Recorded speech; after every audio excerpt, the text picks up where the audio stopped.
Hello, good evening students. My name is Ritesh Kumar. I welcome all of you to my YouTube channel Alpha Physics Classes.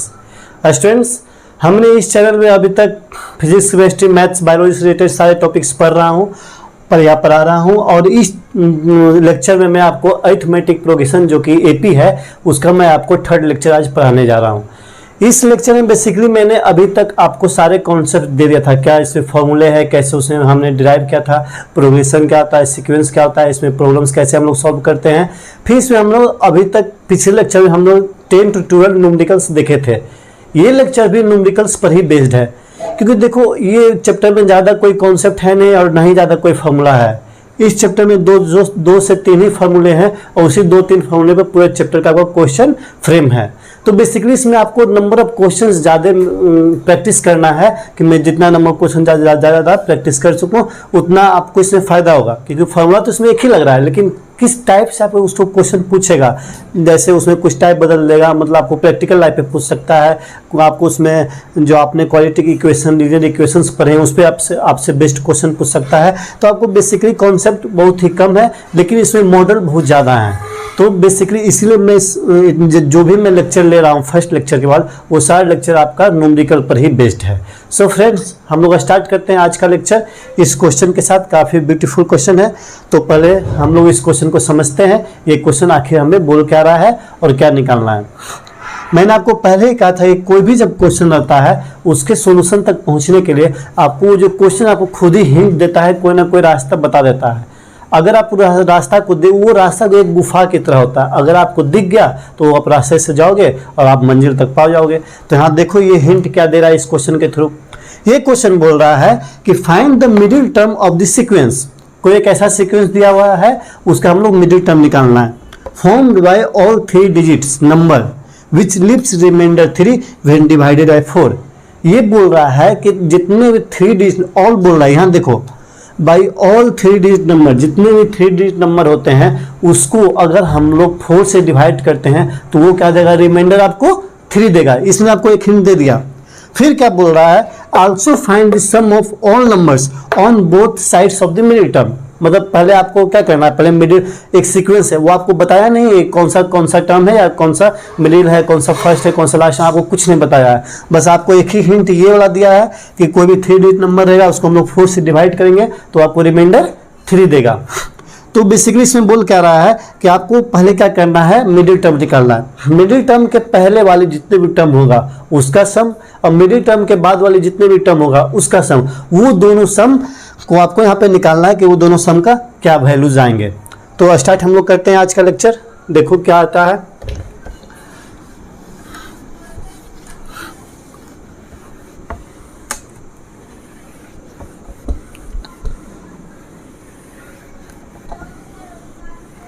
देखो बच्चों, ये बोल रहा है कि मैंने कोई भी 3 डिजिट नंबर लिया उसको 4 से डिवाइड करना है। तो 3 डिजिट कौन सा नंबर, सबसे लोएस्ट 3 डिजिट कौन सा है, सबसे लोएस्ट आपका है 100। उसके बाद हाईएस्ट कौन सा है, हाईएस्ट है आपका 99। अब क्या बोल रहा है कि मैंने सारे 3 डिजिट को डिवाइड करना है जिसमें आपका रिमाइंडर 3 आनी चाहिए डिवाइड करने के बाद। तो पहले मैं इसको डिवाइड करता हूँ, 4 को डिवाइड किया, मतलब 100 को डिवाइड किया 4 से, देखो यहाँ पे 25 बार पे ये कर जाएगा, यानी कि यहाँ पर रिमाइंडर 0 आ रहा है। फिर मैंने 101 को डिवाइड किया 4 से, तो यहाँ पे देखो क्या आएगा,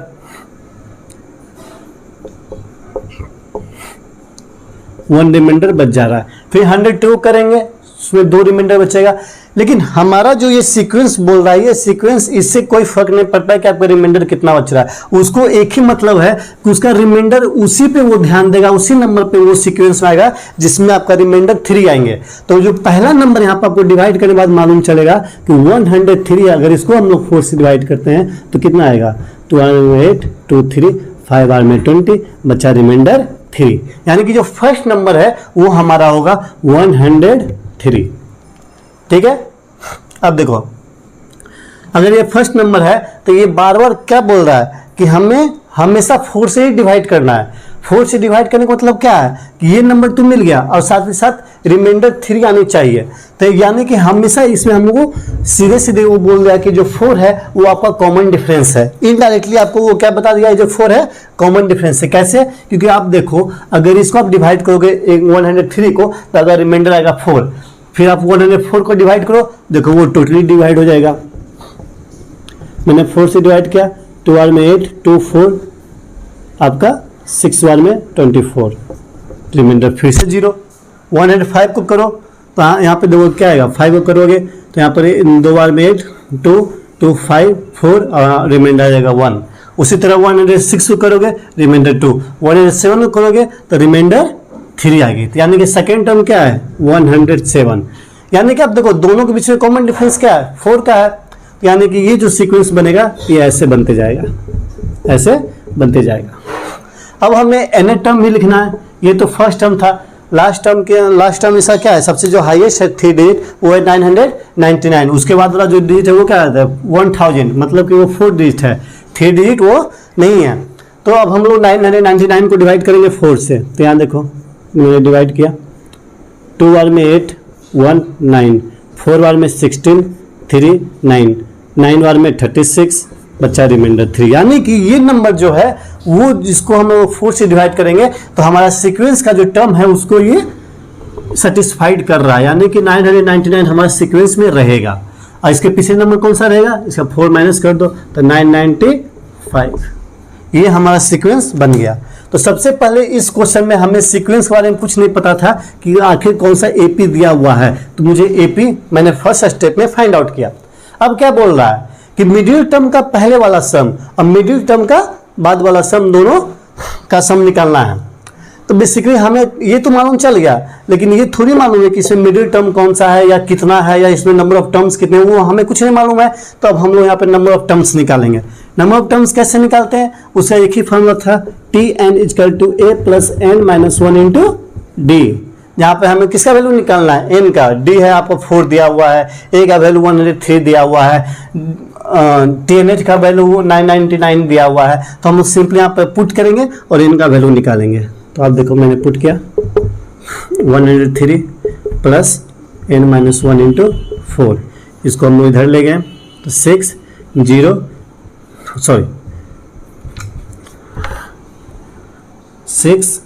9 8 896 n - 1 × 4। इसको डिवाइड करो तो n - 1 कितना आ जाएगा 2 2 1 और 4 224। तो n का वैल्यू कितना आ जाएगा 225।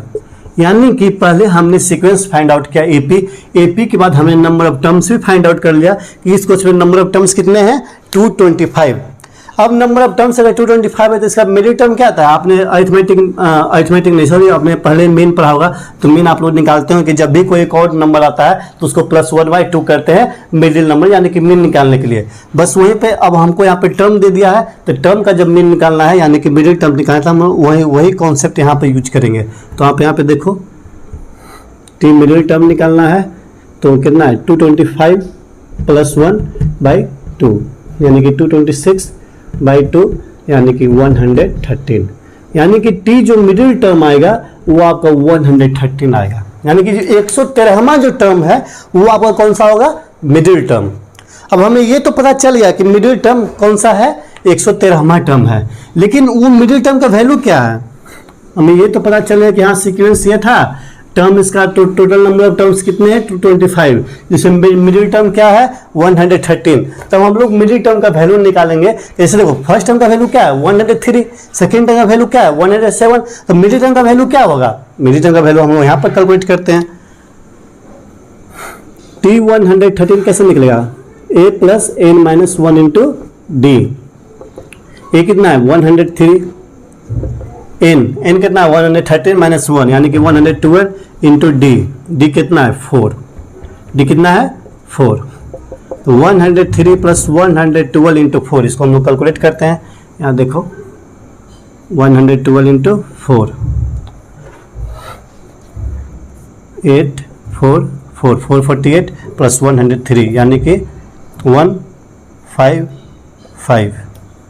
ठीक है, यहाँ 3 था 1 4 + 1 5 5।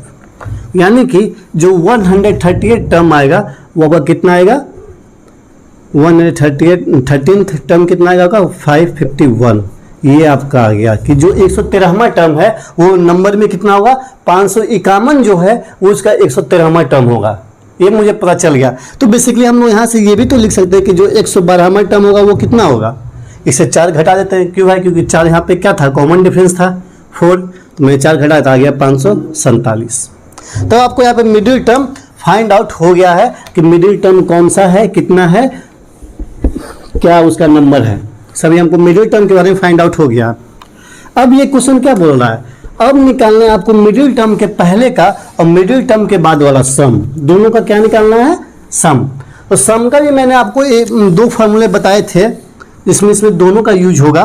वो देखो, पहले मैंने आपको बताया था कि अगर फर्स्ट और सिर्फ लास्ट टर्म दिया हुआ है तो आप सम का वैल्यू क्या निकालोगे। दूसरा निकालते थे कैसे, Sm = n/2 into a plus L, ये आप निकालते थे जब आपका फर्स्ट और लास्ट टर्म दिया हुआ था। दूसरा फॉर्मूला क्या था, n/2 into 2a plus n-1 into D, ये फार्मूला था। ठीक है, तो इसी दोनों फार्मूला को हम लोग यहाँ पे यूज करेंगे कि आखिर क्या इसके वैल्यूज आएंगे, हम लोग देखते हैं।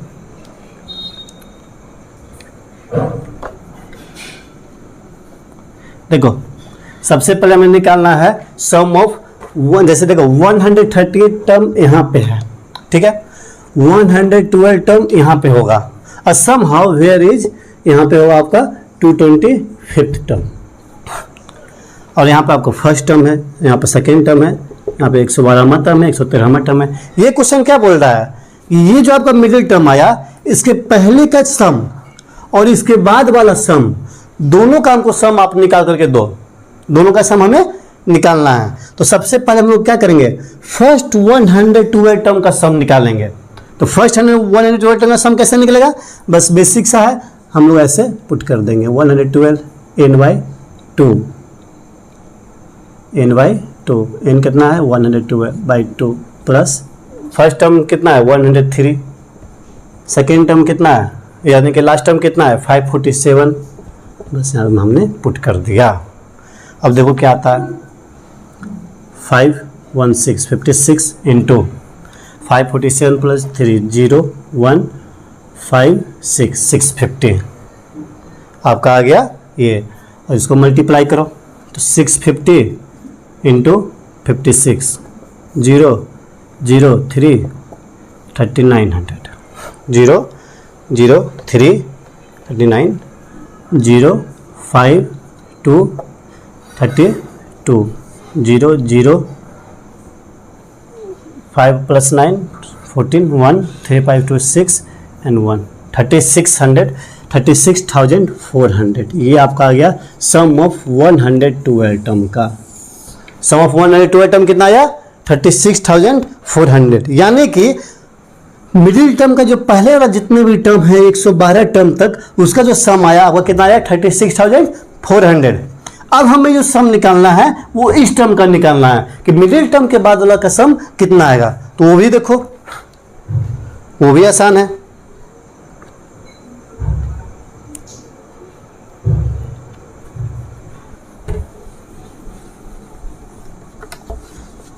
बेसिकली इसमें थोड़ा कैलकुलेशन लेंदी हो सकता है, लेकिन आपको इस सारे क्वेश्चन से घबराना नहीं है, सारे आपके एक ही कॉन्सेप्ट पे हैं, कोई आपका इसमें रॉकेट साइंस में नहीं लगा रहा है, बस जो आपको फॉर्मूला बताया जा रहा है उसी से यहाँ पे क्वेश्चन दिए भी जा रहे हैं, कोई अलग से आपको इसमें तीर नहीं ब्रह्मास्त्र नहीं चलाना है। तो अब देखो यहाँ पे क्या है, ये सम था 112 का, अब हमें सम निकालना है 113 के जो राइट साइड वाला, इसका सम कैसे निकलेगा। अगर हमें इसका सम निकल जाए, इस पूरे टर्म का सम निकल जाए और साथ ही साथ यहाँ तक का निकल जाए, ये मुझे मालूम हो, पूरे टर्म का मालूम हो, अगर पूरे में से मैंने इतना को माइनस कर दिया तो बचा वो सम जो क्या आएगा यहाँ से यहाँ तक का आएगा, वही आएगा ना।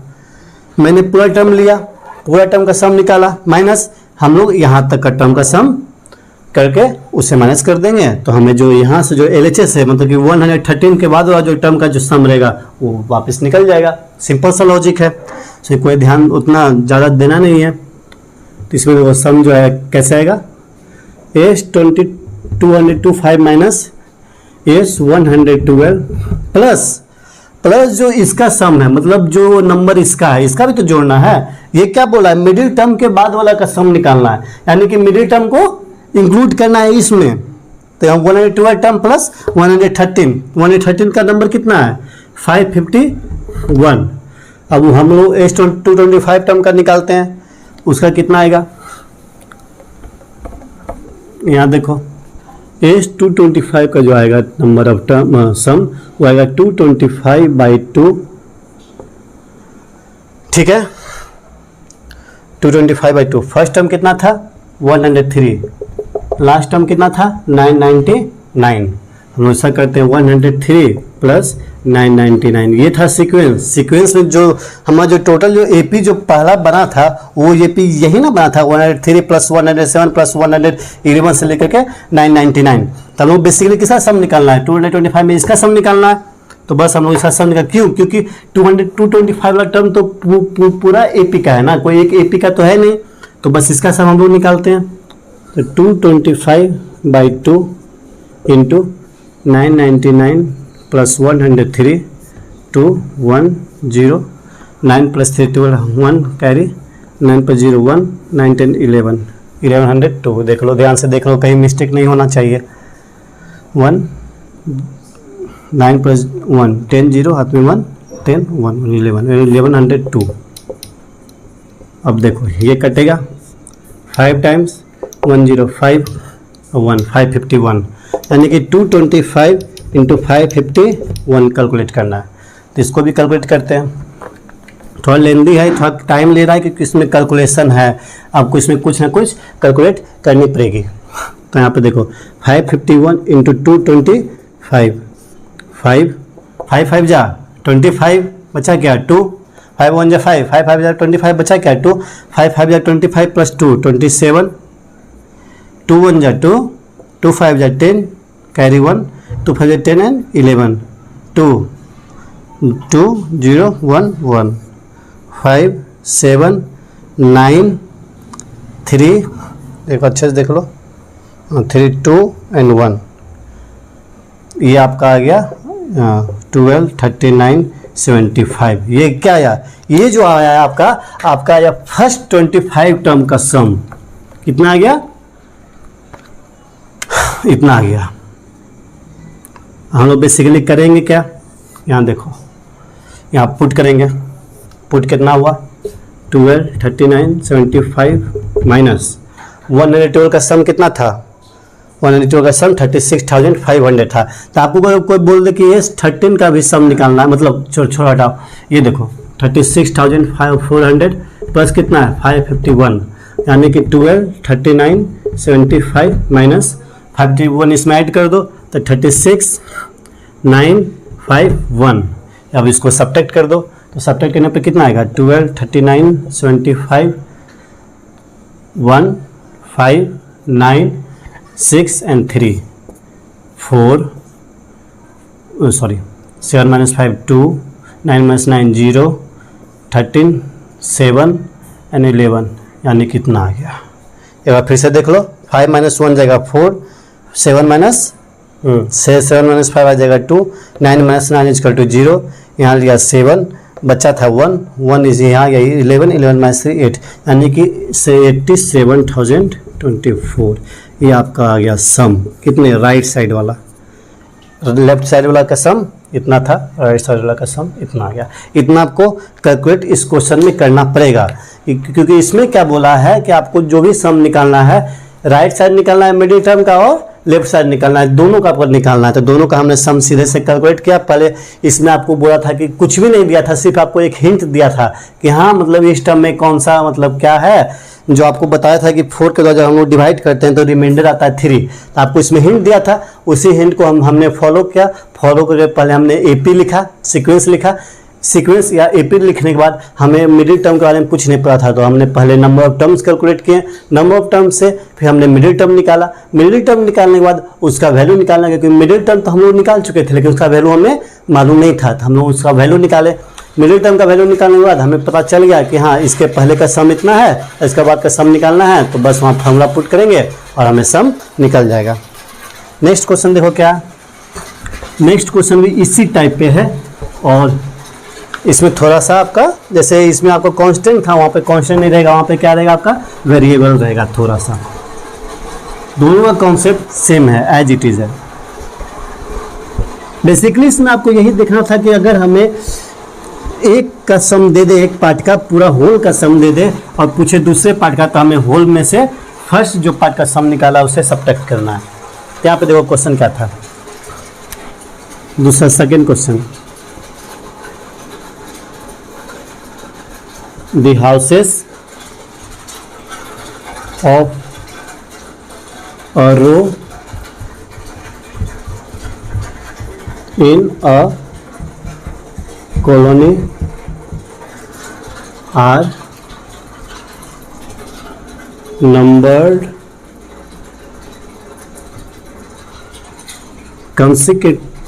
consecutively from 1 to 49. Then so that there is a value of x such that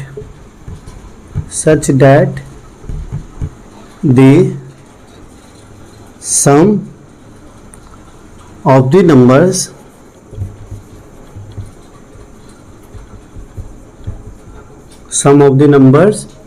of the houses preceding the house number x, the house numbered x is equal to the sum of the numbers of houses following it.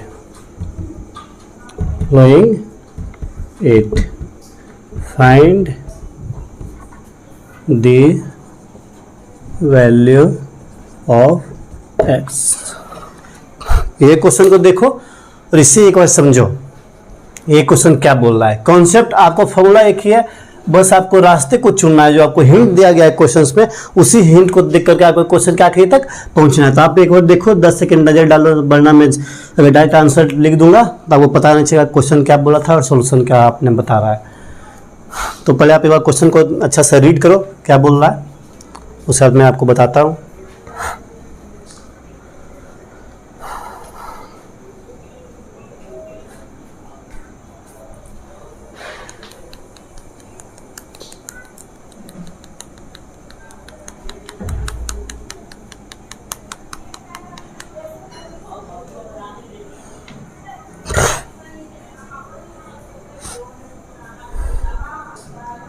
देखो basically ये question क्या बोल रहा है, the houses of row in a colony are number consecutively from 1 to 49। एक colony है, ठीक है, ऐसे इसको समझो। प्रैक्टिकली देखो, एक कॉलोनी, जब आप कॉलोनी में इंटर करते हो तो क्या होता है, पहले एक घर आता है, दूसरा घर आता है, तीसरा घर आता है। तो उसी तरह आपने किसी कॉलोनी में इंटर किया, उसमें क्या है कि आप जैसे एक रैंडम सा दूसरा कॉलोनी में गए, उसमें आप एक घर था, यहाँ पे था, एक घर यहाँ पे था, एक घर यहाँ पे था, एक घर इधर था, एक घर उधर था, मतलब कोई एक फिक्स डायरेक्शन में वो सारा घर नहीं था। हमने क्या किया कि एक ऐसा कॉलोनी में इंटर किया जहाँ पर जो सारे घर थे एक ही रो में थे। मान लो ये एक रो 1 है, तो ऐसे में रो में सारे घर थे।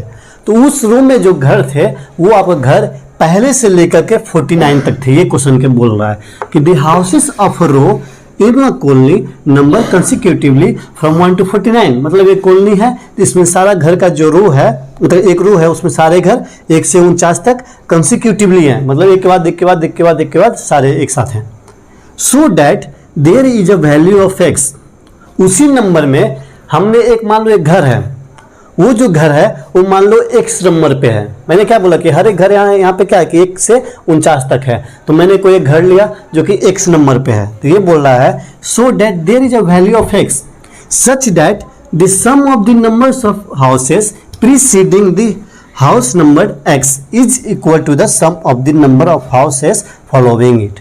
मतलब बोल रहा है कि जो x नंबर का हाउस था उसके पहले का जितना घर और x जो हाउस था उसके बाद का जितना भी घर है, दोनों का सम आपस में इक्वल है। दोनों का सम आपस में इक्वल है। घर टोटल कितना है 49। 49 के बीच में कोई x नाम का कोई घर है, x नंबर का कोई एक घर है, उसके पहले जितना घर है उसका सम, उसके बाद का जितना घर है उसका सम, दोनों का सम आपस में इक्वल है। तो आप x का वैल्यू फाइंड आउट कर दो। यहाँ आपको सब चीज़ क्लैरिफाई कर दिया है। ये आपको हिंट नहीं है बल्कि आपको सारा चीज़ बता दिया। बस आपको वहाँ पर वैल्यू पुट करना है और आपको सोल्यूशन बनाना है। तो देखो यहाँ पर कैसे होता है।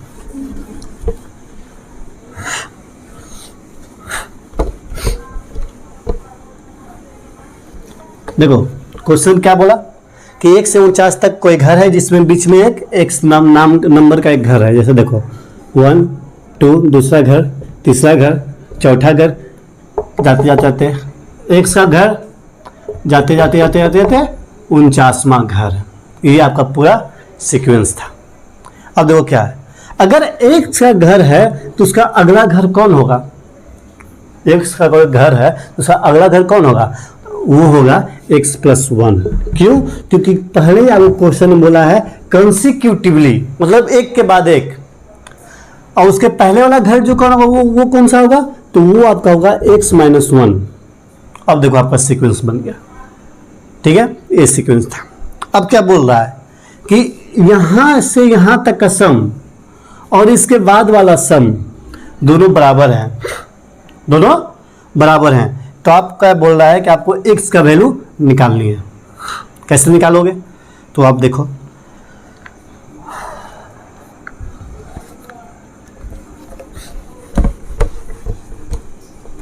क्वेश्चन आपने लिख ही लिया होगा और आप सॉल्यूशन को देखो, क्योंकि मैंने आपको टाइम भी दिया था आपको क्वेश्चंस पढ़ने का। तो आप आई होप आप क्वेश्चन को काफ़ी अच्छा से अंडरस्टैंड किए होंगे। अब देखो क्या बोल रहा है कि इसका सम और यहाँ से इसका सम दोनों इक्वल होंगे आपस में। तो सबसे पहले हम क्या करते हैं, इसका सम निकालते हैं। हम सम निकाल रहे हैं x का, x - 1 का। तो यहाँ से कैसे निकलेगा? यहाँ से निकलेगा आपका x - 1/2 n। x - 1 क्या है? n टर्म है। इससे पिका मतलब कि x का जो पहले वाला जो टर्म है उसका जो n टर्म था वो क्या था? Last term x - 1। तो मैंने उसको यहाँ पे लिखा। फर्स्ट टर्म कितना है? 1 + l। हम लोग वो फॉर्मूला इसको यूज कर रहे हैं, SN = n/2 × a + l को यूज कर रहे हैं। n का वैल्यू मैंने लिख दिया, a का 1 है। लास्ट टर्म कितना है? लास्ट टर्म का x - 1 है, ये मैंने लिख दिया। इसका सम निकालो, x - 1/2, 1 से 1 चला गया, बचेगा क्या? x। तो ये आ गया आपका x × x - 1/2। किसका सम? x का, x - 1 का। ठीक है, सेकेंड स्टेप।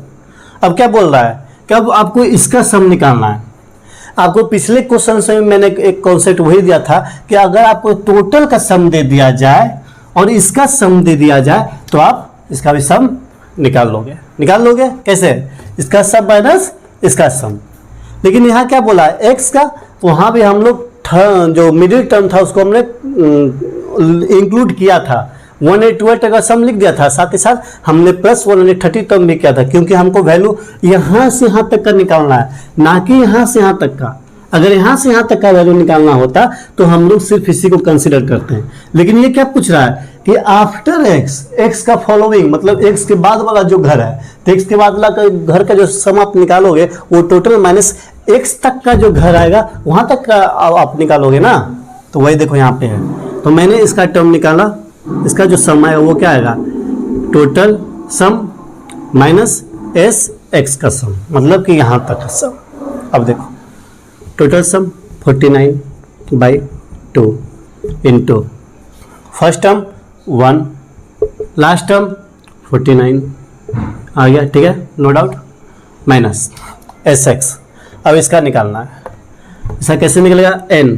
इसी फार्मूला को, ये पूरे क्वेश्चन में सिर्फ यही फार्मूला मैंने यूज किया है। n का वैल्यू क्या है? x है, n/2/2।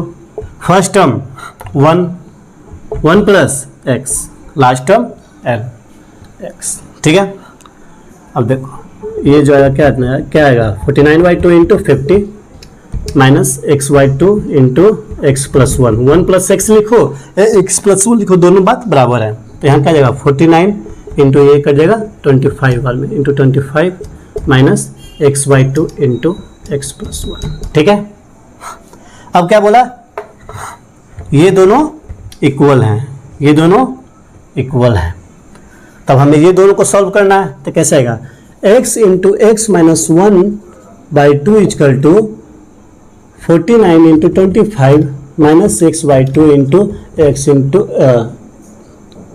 X plus 1। ठीक है, इसको देखो x into x minus 1/2 equal to, इसको मैं इधर लेके आता हूँ, ये जो है क्योंकि आपको लीनियर इक्वेशन से आप पढ़े ही होंगे कि जो सेम फैमिली का होता है वो अपने घर में रहना चाहता है।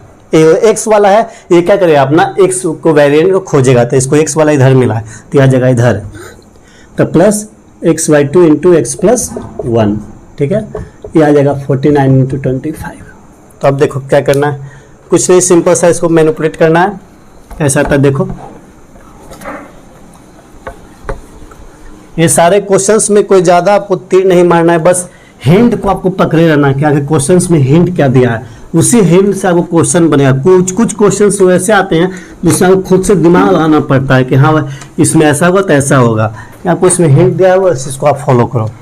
यहाँ क्या आ जाएगा x into x minus 1/2 plus x into x plus 1/2 into 49 into 25, देखो 2।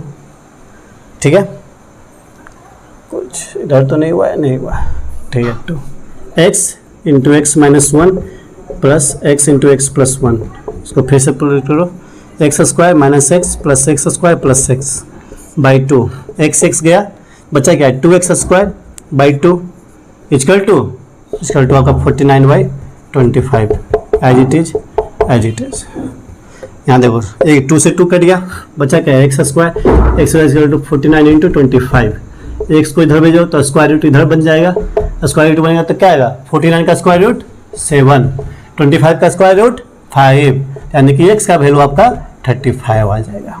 यानी कि जो 35वां जो घर था वो था एक्स का वैल्यू, एक्स जो घर था वो कौन सा घर था आपका 35वां घर था। तो आप इसे देखो अच्छे से, कोई प्रॉब्लम है तो आप कमेंट बॉक्स में फिर से डाल सकते हो, मैं आपको डाउट को सॉल्व कर दूंगा फिर से, अगर दोबारा बोलोगे तो भी। लेकिन ये प्रॉब्लम को देखो, ये अच्छी प्रॉब्लम थी, दोनों प्रॉब्लम टॉप क्लास थी, आपको इसमें सीबीएसई में क्वेश्चन पूछे जा सकते हैं। तो हम लोग नेक्स्ट क्वेश्चन की ओर बढ़ते हैं। एक्स का वैल्यू इसमें क्या आया था 35वां, मतलब कि जो एक्स का जो घर है वो आपका 35वां घर है।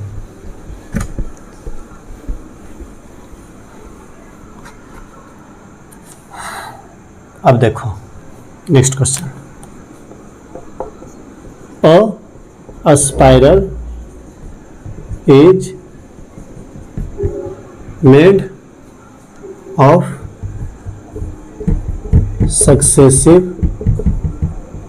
successive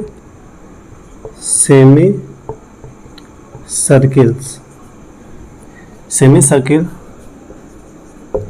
with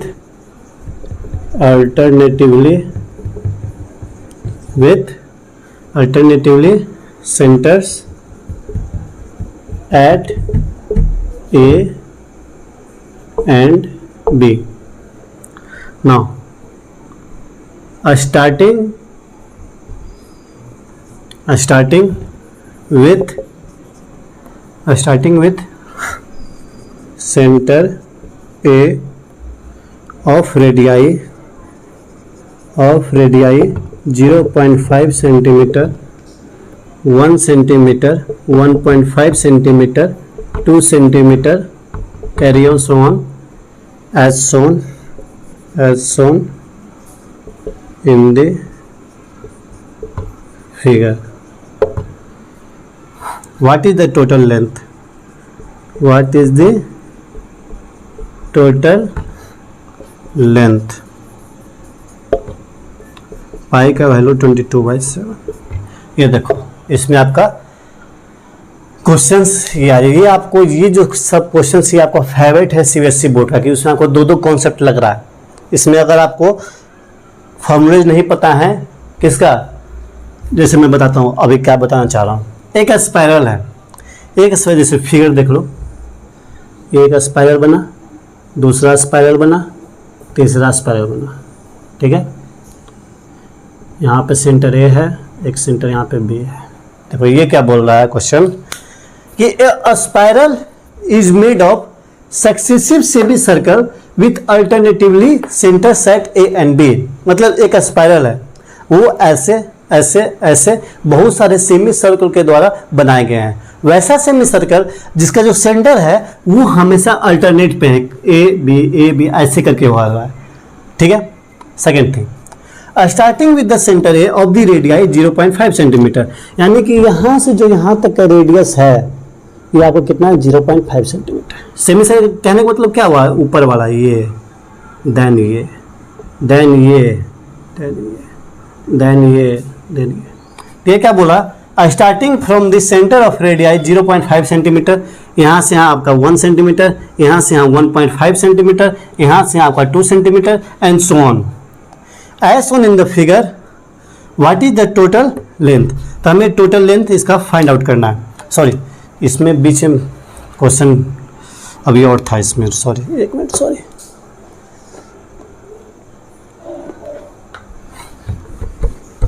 पाई का वैल्यू आपका 22/7 ही लेना है।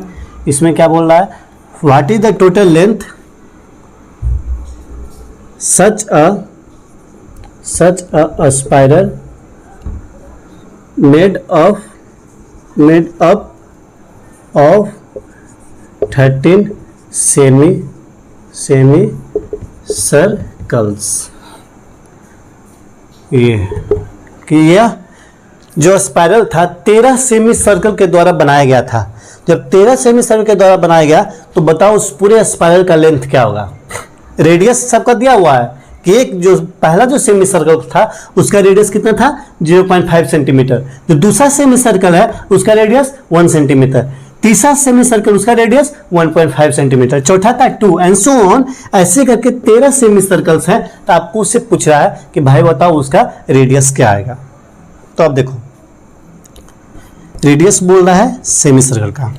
यहाँ देखो पहला जो आएगा वो किसका आएगा, 0.5 पहले का, सेकेंड का 1, थर्ड का 1.5, फोर्थ का 2, ठीक है।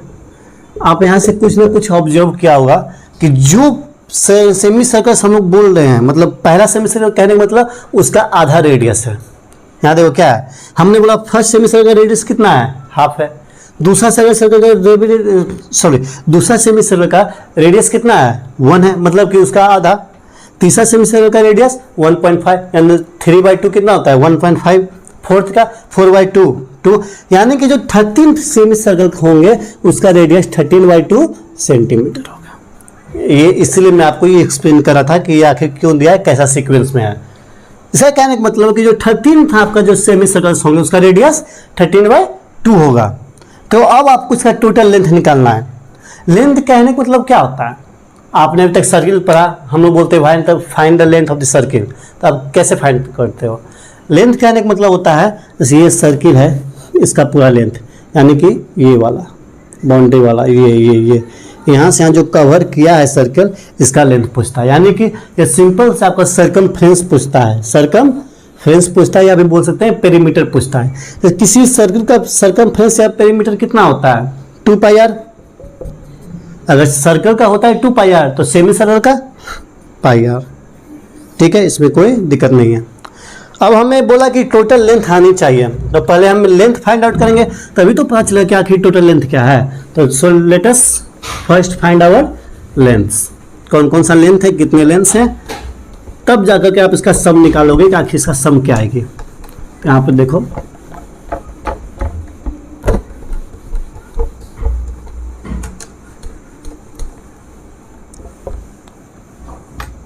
यहाँ पे बच्चों क्या है, हम पहले निकालेंगे L1 आया पाई का R1, पाई कितना है, पाई का पाई रहने दो, R1 कितना है 0.5 यानी कि हाफ, यानी कि इसका जगह पाई इंटू हाफ।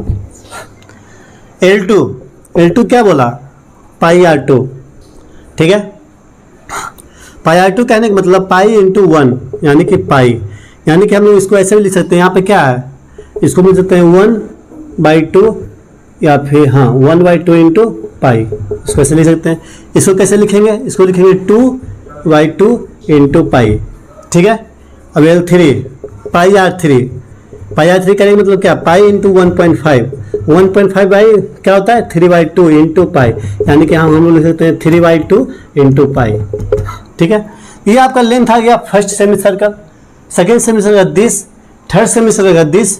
हम आपसे सोन करके पूछ दें, बताओ भाई 13th सेमीस्टर का लेंथ क्या होगा, तो क्या होगा, पाई इंटू 13/2, क्योंकि पाई आर होता है, आर इसका 13/2 है, तो बस 13/2 इंटू पाई हो गया।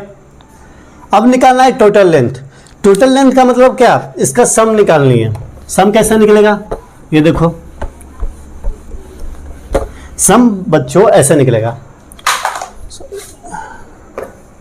सम निकालना है यानी कि टोटल लेंथ निकालना, हम लोग इसको ऐसे लेते हैं एल टोटल, ठीक है।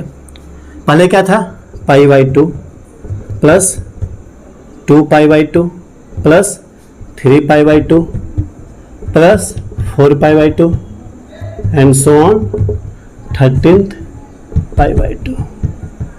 यहाँ देखो π/2 को हमने कॉमन ले लिया, π/2 को कॉमन ले लिया, बचा क्या 1 + 2 + 3 प्लस सो ऑन 13, ठीक है। क्यों लिया, क्योंकि सब में π/2 देखो, सब में π/2 कांस्टेंट है, सब में π/2 कांस्टेंट है, चेंज क्या हो रहा है 1 2 3 4 5 6 7 से लेकर के 13 तक, तो हमने π/2 कांस्टेंट ले लिया।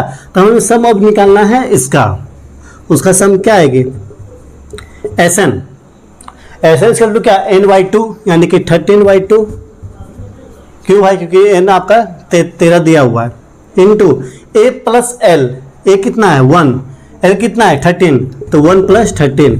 ये आपका आई होप मैं इसलिए आप पे 23 निकल रहा हूँ क्योंकि मैंने जितने भी क्वेश्चंस करवाया है आपको अभी तक याद हो गया होगा, आपको कॉन्सेप्ट समझ में आ रहा है। नहीं आया तो आप लास्ट एक बार और देख लो कि मैंने क्या किया, π/2 किया, फिर हमें सम निकालना था कितने का 13 टर्म का, तो n/2 लिखा, n क्या है 13 है, तो 13/2 प्लस फर्स्ट टर्म क्या है 1, लास्ट टर्म क्या है 13, तो 1 + 13, अब आ जाएगा π/2/13/2 into 14।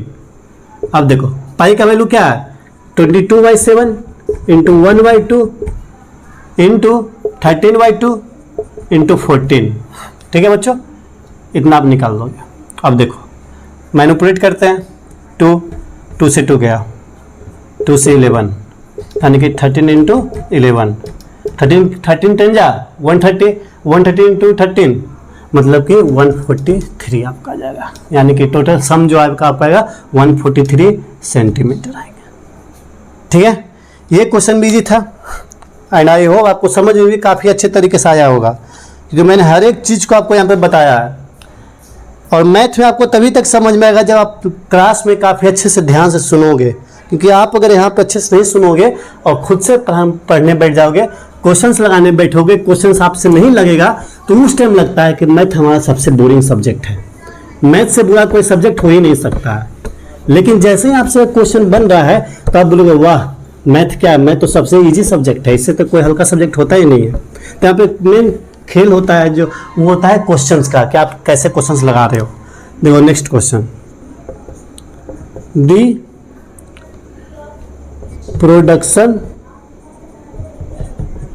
production of TV sets in a factory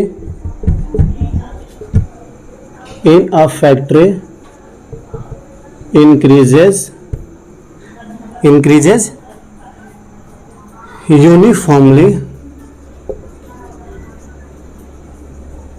uniformly by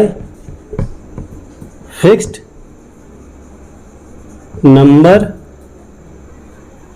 every year.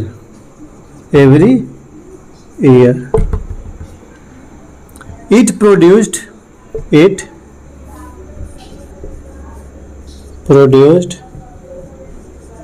16,000 sets in the in the 6th year and 22,600 in the 9th year. Find the production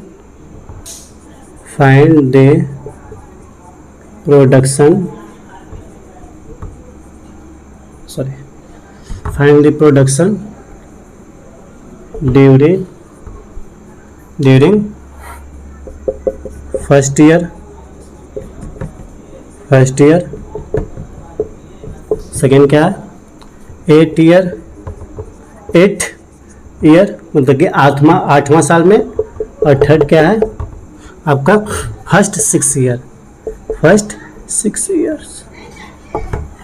देखो यहाँ पे क्वेश्चन क्या बोल रहा है, पहले आप इसे पढ़ो एक बार अच्छे से, तब आपको समझ में आएगा कि ये क्वेश्चन आखिर बोल क्या रहा है, आप इसे आसानी से डील कर लोगे।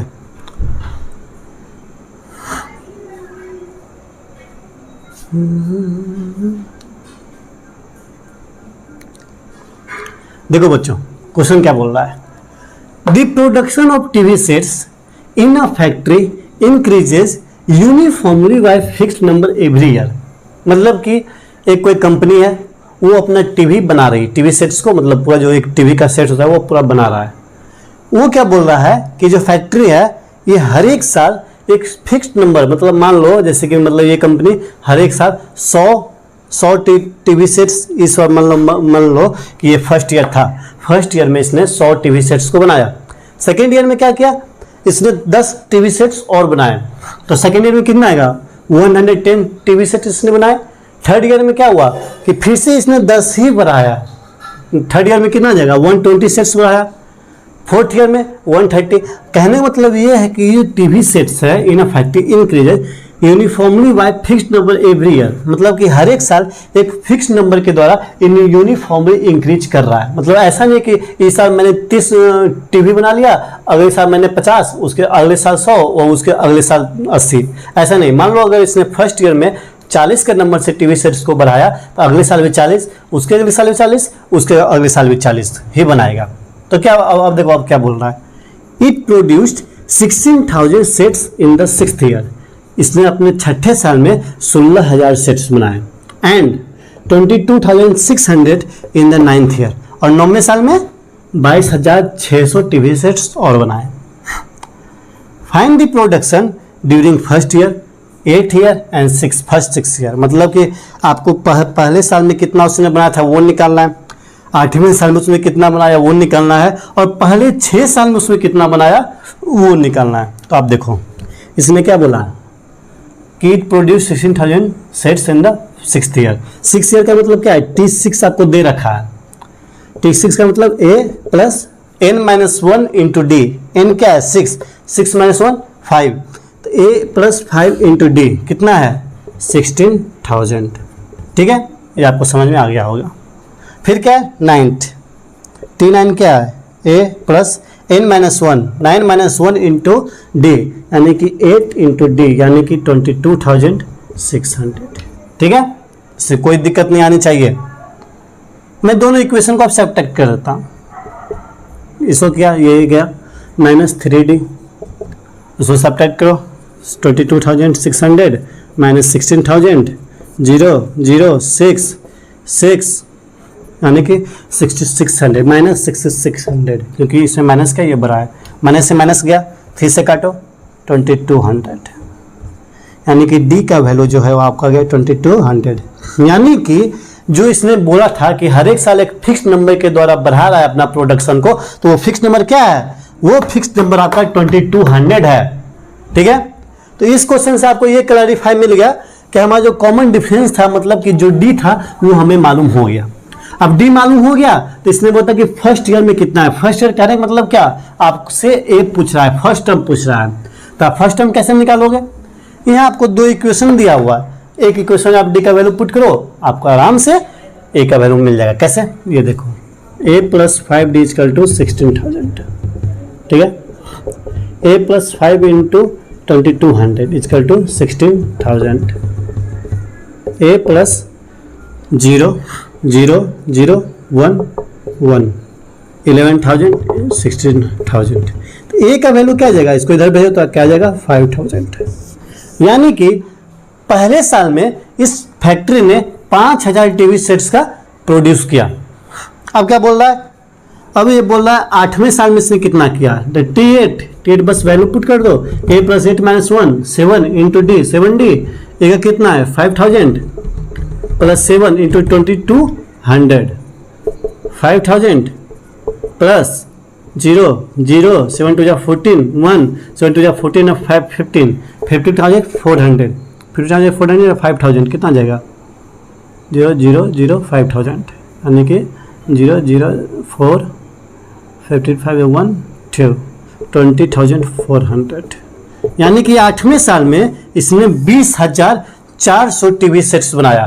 पहले साल कितने बनाया था 5,000, 8वें साल में कितना बनाया 20,400। अब बोल रहा है कि पहले 6 साल में कितना बनाया, तो भाई पहले 6 साल में बनाया मतलब कि पहले साल में कितना बनाया होगा, दूसरे साल में कितना बनाया होगा, तीसरे साल में कितना बनाया होगा, चौथे साल, 5वें साल, 6ठे साल, मतलब कि टोटल पूछ रहा है। टोटल कहने का मतलब है कि ये हमको हिंट दे रहा है कि भाई आप हमें फर्स्ट 6 टर्म का सम निकाल दो। जैसा कि आपका डी का वैल्यू 2200 दिया हुआ है, ए का वैल्यू 5,000 दिया हुआ है, तो आप बस बेसिकली आपको क्या करना है, पहला 6 टर्म का आप सम निकाल लो। तो वो कैसा निकलेगा, S 6 = n/2 6/2। हमें यहाँ पे लास्ट टर्म नहीं पता है, तो इसलिए हम क्या करेंगे a + 2a + n - 1 × d का यूज करेंगे। तो 2 × a 2 × 5,000 2a + n - 1 × d, n कितना है, n हमें मालूम हाँ n है नहीं 6, तो 6 - 1 × 5 5 × 2200 5 × d क्या गया n/2 2a + n - 1 जो कि 5 × d 2200 आ जाएगा 3 × 10,000 + 11,000, ये आपका जाएगा 23 × 21,000, टोटल कितना आ जाएगा 63,000। यानी कि पहले 6 साल में अगर सारे हम टीवी सेट्स को जोड़ ले तो पहले 6 साल में इसने कितना प्रोड्यूस किया, 63,000 टीवी सेट्स को इसने प्रोड्यूस किए। तो आई होप ये क्वेश्चन भी आपको काफ़ी अच्छे क्लियर हो गया होगा, क्योंकि मैंने तीनों पार्ट को काफ़ी अच्छे से समझाया था, इसमें कोई परेशानी आनी नहीं चाहिए। अब देखो नेक्स्ट क्वेश्चन क्या है। नेक्स्ट क्वेश्चन लिटिल बिट थोड़ा इजी है, अगले 2 क्वेश्चन जाएंगे जो इससे थोड़ा लिटिल बिट इजी है, हम लोग बोल सकते हैं। ऐसे कोई मैथ में इजी या टफ नहीं होता है, बन जाए तो इजी है, नहीं बने तो टफ है, सिंपल सा फंडा है मैथ का।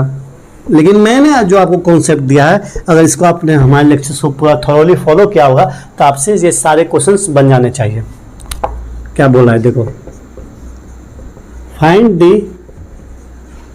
सम of all find the sum of multiples of 7 lying between 500 and 900। ये क्वेश्चन क्या बोल रहा है कि 7 का वो मल्टीपल जो कि 500 और 900 के बीच में जो रेंज है उसमें आप बताओ कि वो कितना 7 का मल्टीपल आएगा, जितना भी आएगा उसमें आपको सबका सम निकालनी है। तो बेसिकली जो भी 7 का मल्टीपल्स वाले जो भी नंबर होगा उसका हम लोग सबसे पहले यहाँ पे एपी लिखेंगे। एपी लिखेंगे तो उससे फर्स्ट टर्म कॉमन डिफरेंस मालूम हो जाएगा। फर्स्ट टर्म कॉमन डिफरेंस मालूम हो गया तो हम लोग एनएल टर्म निकाल लेंगे। एनएल टर्म निकलेगा तो हम लोग सम भी निकाल लेंगे।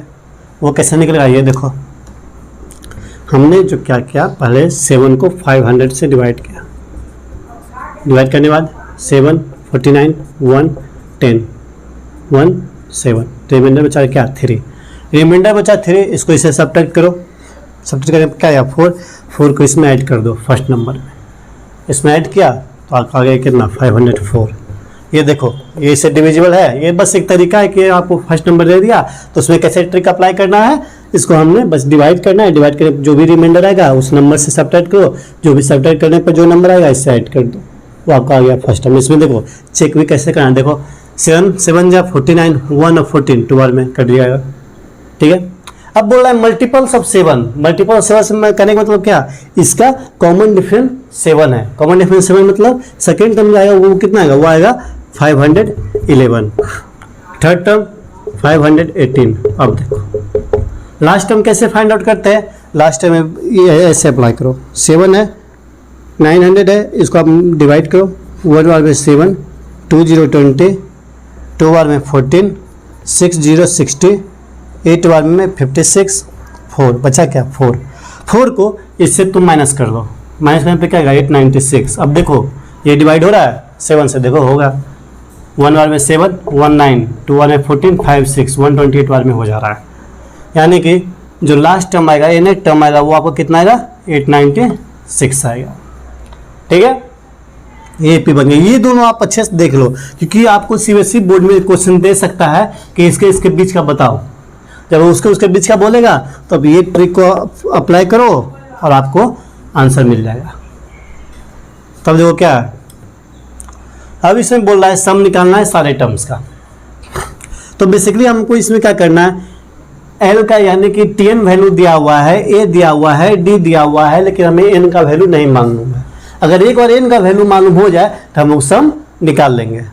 देखो कैसे निकालते हैं, T N is equal to A plus N minus 1 into D, बस यही फॉर्मूला हमने पढ़ा है एन टर्म के लिए। ये कितना 896, ए कितना है 504 plus N minus 1 into D, D कितना है 7, इसको इधर भेजो, 6 माइनस 4 2, 9 माइनस 0 9, 8 माइनस 5 3, यानी कि 392। क्रॉस भी चेक कर सकते हो, 6 9 5 3 8, ठीक है। एन माइनस 1 इंटू 7 को इससे डिवाइड करो, एन माइनस 1 इंटू 7 5 जा 35, 4 और 2 56, तो एन का वैल्यू आ गया आपका 57 आ गया। एन कितना आया 57। अगर एन का 57 है तो बस एन टर्म निकालो। एन टर्म का सम कैसे निकालते हो, S N is equal to N by 2 पर into A plus L. First term कितना है 504, लास्ट टर्म कितना है 896, एन कितना है 57 बाई 2 इंटू 504, 896 प्लस 504 0 1 0 1 13 प्लस 14 यानी कि 1400 कट करो, 700 इंटू 57 ये निकालना आपको, यानी कि 57 इंटू 7 कितना आएगा 49 का 4 39 399, तो 399 इंटू 20 ये आपको आ गया S57। सिंपल सा क्वेश्चन था। बस हमने सबसे पहले क्या किया, सीक्वेंस निकाला। कैसे, ये दोनों को अप्लाई किया तो फर्स्ट टर्म और लास्ट टर्म हमें मालूम चल गया। फर्स्ट टर्म और एन टर्म जब मिल गया तो हमने कॉमन डिफरेंस के थ्रू सीक्वेंस बना दिया। तो हमें पहले एन टर्म का किसी भी टर्म का सम निकालना है तो पहले हमें पता तो हो कि वो टर्म कौन सा है, कितना है। तो बेसिकली हमने क्या किया, वो टर्म फाइंड आउट किया। कैसे किया, इसमें हमने T N is equal to A plus N minus 1 into D में वैल्यू पुट किया। वैल्यू पुट करने पर इनका वैल्यू कितना आया 57, ये 57 आ गया। बस हमने इसको यहाँ पे पुट किया, किसमें, क्योंकि हमें एनी टर्म का सम निकालना था, बस इसमें पुट किया, आपका वैल्यू इतना आ गया। तो फ्रेंड्स आज का लेक्चर बस इतना ही। आपको मैंने इतने सारे न्यूमेरिकल करवाया। इस चैप्टर का एक और मैं लेक्चर लूंगा जिसमें टॉप क्लास का न्यूमेरिकल जो आते हैं बोर्ड एग्जाम में वो मैं करवाऊंगा। आपको और भी न्यूमेरिकल चाहिए या फिर आपको किसी सेक्शन में डाउट है, नोट्स चाहिए, तो आप हमें कमेंट बॉक्स में कमेंट कर सकते हैं, जिसके कारण कि हम लोग देखेंगे तो आपको मैं प्रोवाइड कर सकूँ। और साथ ही साथ हमारे चैनल को लाइक एंड सब्सक्राइब करें ताकि हमें और भी वीडियो बनाने के लिए मोटिवेशन मिले। Thanks class, that's all.